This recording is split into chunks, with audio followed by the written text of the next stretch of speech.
बरेली में फायरिंग के आरोपी बिल्डर राजीव राणा की अवैध संपत्ति पर प्रशासन ने बुलडोजर एक्शन किया है। पुलिस ने आरोपी बिल्डर राजीव राणा को गिरफ्तार भी कर लिया। 22 जून को बरेली में प्लॉट पर कब्जे को लेकर कई राउंड फायरिंग हुई थी, जिसके बाद कई सवाल खड़े हो रहे थे और इस मामले में मुख्य आरोपी राजीव राणा के खिलाफ बड़ी कार्रवाई की गई है।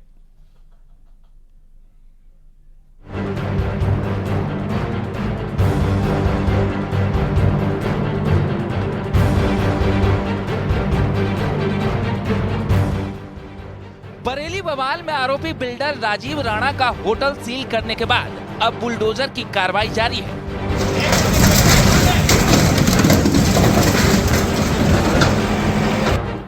बाईस जून को बरेली के इज्जत नगर इलाके में गैंगवॉर हुई थी। पुलिस तभी से आरोपी बिल्डर राजीव राणा की तलाश में थी। मुख्य आरोपी राजीव राणा जब अपने होटल और घर के कागज दिखा रहा था, उस वक्त पुलिस ने उसे गिरफ्तार कर लिया।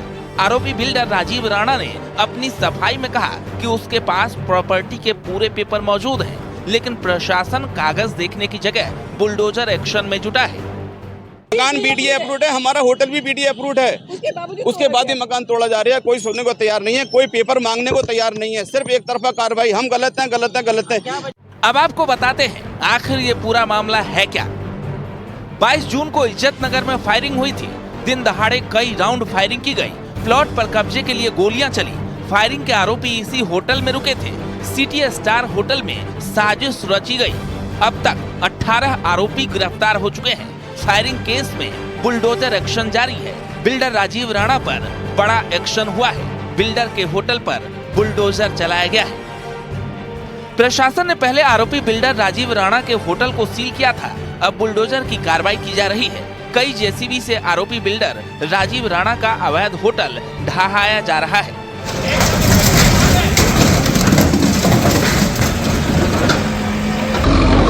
जो गोली का कांड हुआ है, इसमें इनके पास 4 बिल्डिंग्स है, चारों अवैध निर्माण है।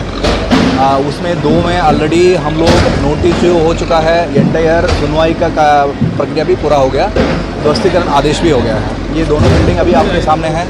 उसका जो गिरवाने का हम लोग प्रक्रिया सुबह से शुरू कर चुका है। रिमेनिंग दोनों बिल्डिंग के लिए नोटिस हम लोग इशू कर चुका है एंड आज सील हो जाएगा।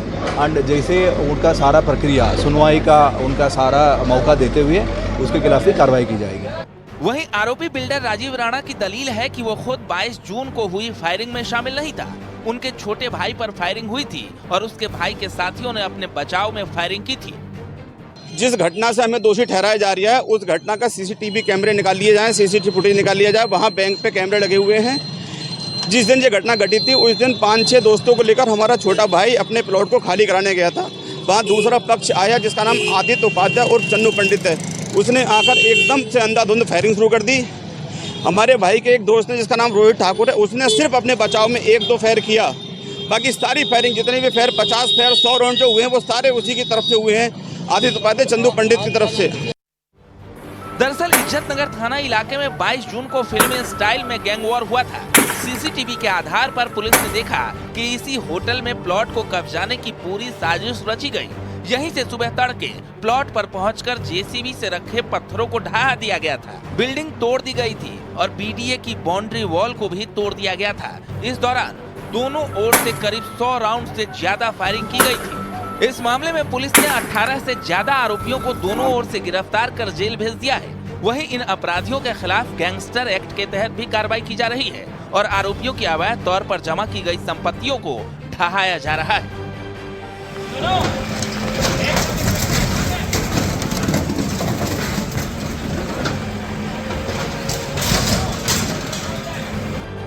इस मामले में कई वीडियो सामने आए थे, जिसके बाद मामले की गंभीरता को देखते हुए एसपी ने थाना अध्यक्ष इज्जत नगर, दारोगा सहित 6 पुलिसकर्मियों को सस्पेंड कर विभागीय जांच बैठा दी थी। मामला शासन तक पहुंचा और योगी सरकार ने एक्शन लेते हुए कार्रवाई का आदेश दिया। एसएसपी बरेली के ट्रांसफर को भी इसी केस से जोड़कर देखा जा रहा है। न्यूज़ 18 के लिए ब्यूरो रिपोर्ट।